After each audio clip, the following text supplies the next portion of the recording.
So let me get this straight. After publicly announcing the death of its diversity, equity, and inclusion programs, Target turns around and sells a $35 purple t-shirt that looks like a sorry excuse for an apology to the Black community. And people are supposed to say thank you? Absolutely not. But before you let that viral video snatch your outrage and sprint, let's talk facts. Because this moment, like so many others, is drenched in misinformation, deflection, and just enough truth to get us all worked up without giving us the full picture. First of all, that video, the one that's gone viral and dragged Target through every digital street corner, it was recorded back in February 2025, not yesterday, not last week, but before Target's DEI rollback even hit headlines. Second, the shirt everyone's talking about, it wasn't designed by Target. It came from Philadelphia Printworks, a Black-owned company that has been in the game for years, making clothing that speaks to civil rights, social consciousness, and cultural legacy. That design existed before Target even showed up with its checkbook. This was not some last-minute apology cooked up in a boardroom filled with nervous PR interns. This was a legitimate business collaboration. But here's the twist. When Target decided to throw DEI in the trash to appease the same folks who get triggered by the word equity, Philadelphia Printworks did what real ones do. They cut ties. They stood on principle and walked away from a national platform because selling out the community is not their brand. Now what's left on the racks is inventory Target had already purchased, probably in bulk, probably with big plans to ride the woke wave until it no longer served them. The infamous purple shirt? It's not even the only color the design comes in. Visit Philadelphia Printworks website and you'll find the same shirt, better styled, more options, more integrity, without the corporate side-eye. So no, the shirt wasn't the apology. And no, it's not new. And no, it's not even Target's idea. But while we're at it, let's talk about why folks are still upset, and rightfully so. Because even with all the corrections, the emotional truth behind the video still hits like a punch to the chest.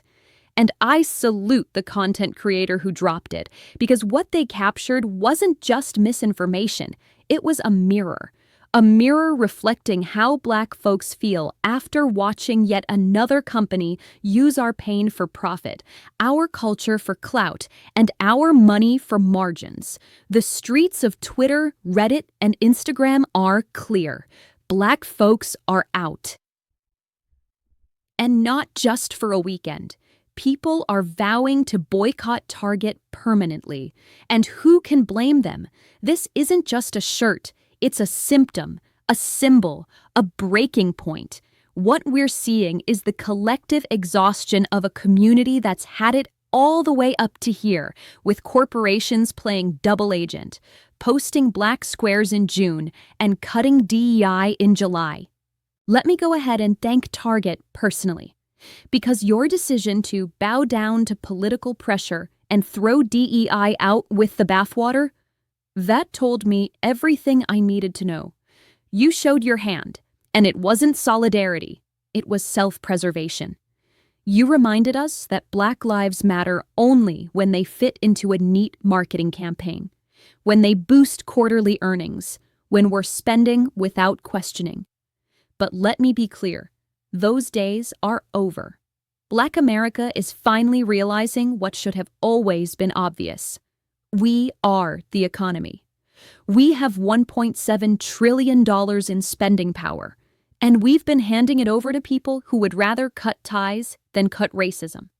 We've been funding systems that don't see us, don't value us, and don't want to serve us unless we come with a receipt in hand.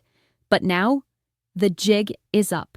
We've reclaimed the narrative, and more importantly, we're reclaiming our coins. See, companies like Target got too comfortable. They thought the black dollar was automatic. That we'd keep showing up no matter how many backroom deals they made or how many programs they dissolved. But what they forgot, what this country always seems to forget, is that Black people are the blueprint. We've never needed you to survive.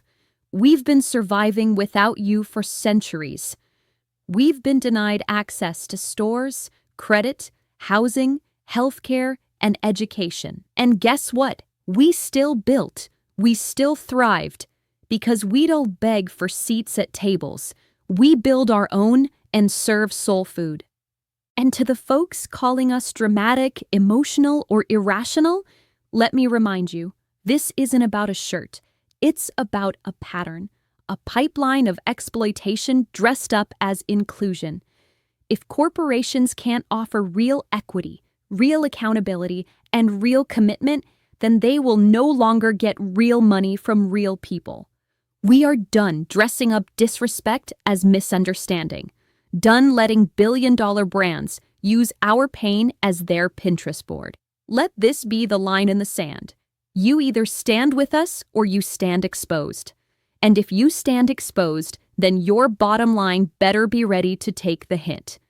Because when Black America chooses to close our wallets, it feels like a shutdown. And you can't reopen those doors no matter how skilled your marketing team is. We are no longer asking, we are deciding. We are not confused, and we are certainly not as ignorant and simple-minded as some of you think, and have managed to convince even a large portion of the immigrant population that we are.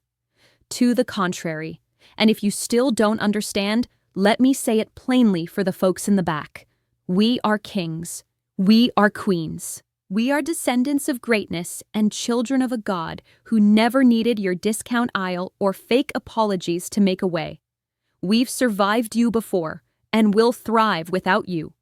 So sell your wares, keep telling your lies, and tell yourselves whatever story helps you sleep at night. But know this, the day will come, and possibly sooner than later, when the veil you've covered the masses with will be lifted, and the sheep who follow you in willful ignorance and with hatred in their hearts will see you for the wolves you actually are.